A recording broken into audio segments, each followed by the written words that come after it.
Back inside T-Mobile Arena, Mike Yam, Casey Jacobson, Richard Jefferson with you, and we're going to make this like a yearly thing. One of the all-time greats who has ever played the game, Dr. J, is with us. You joined us last year during the Pac-12 tournament. Your son's on this Cal team, who, by the way, might be the hottest team heading into the Pac-12 tournament. Winners of 3 straight. They're hitting the floor in just a couple of minutes against Colorado, but it's great to have you back with us.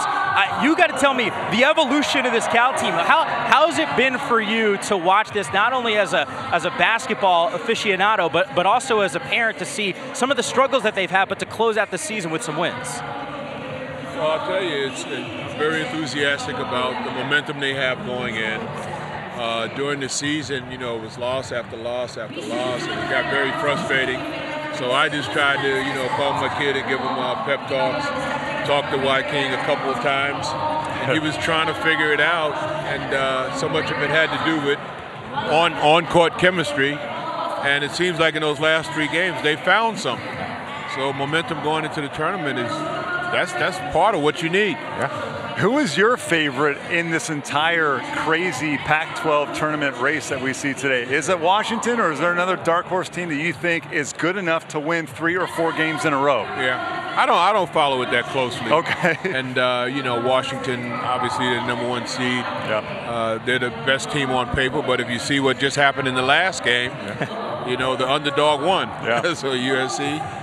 And playing at tournament time is way different than playing in the regular season. Oh. Yeah, no. So I just want to know, as a parent, are you just able to just sit back and relax, or is it more tense watching the game, kind of like trying to will or trying to give that advice, or just seeing what the young kids are going through? Is it different as a parent when you're watching it and just trying to root for them? Yeah, I would think if my son's a walk-on the team, and he doesn't get very much playing time, if any. So, I don't have the same vested interest that I would have if he were a significant factor on the team and one of the deciding factors in terms of whether they won or lost. Yes.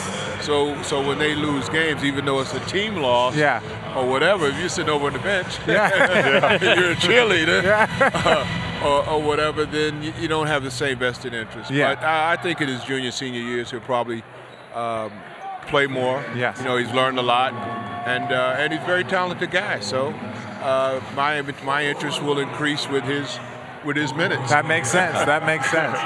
Does Jules talk to you about the lack of playing time? Like, what do you say to him as a guy that you said walk on, who's got to earn his stripes a little bit? That's still got to be frustrating for anyone heading into it, because all these guys want to play. Yeah. Everybody wants to play, and we've talked about if he was at a different school, maybe back east.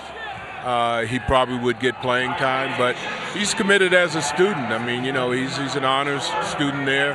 He's at the best public university in the country, maybe in the world, or whatever. So you got to look at the student piece first and the athlete piece second. There's like 100 questions I would love to ask you, Doctor, but one of them I want to ask is about the state of college basketball, this one-and-done era that we are in. Do you like it? Would you like to see it change, maybe compared to when you played and when Richard and I played as well? Yeah. You like it? Yeah, I went for 3 years, and I don't think I would have been ready for pro basketball and the things associated with pro basketball after my first year, maybe even after my second year or whatever. But I think the one and done puts us on par with what's happening around the world. Basketball is a global sport now. So, guys are turning pro at 15, 16. Yeah, you're right. Tony Parker, Dirk Nowitzki. I mean, they were all pros, when they were 15 years old. So I think the U.S. is now catching up with the rest of the world in that capacity, and it validates it. Dr. J, I got to tell you, it is always a blast to have you with us, spending a couple minutes with us. Enjoy this game. Okay, hopefully Thanks, Doc. for you, we'll see Jules out there for a little bit. Yeah, that'd be nice. That'd be nice. You guys enjoy the tournament. Thank you. You do a great job. Thank you so much. Really appreciate it.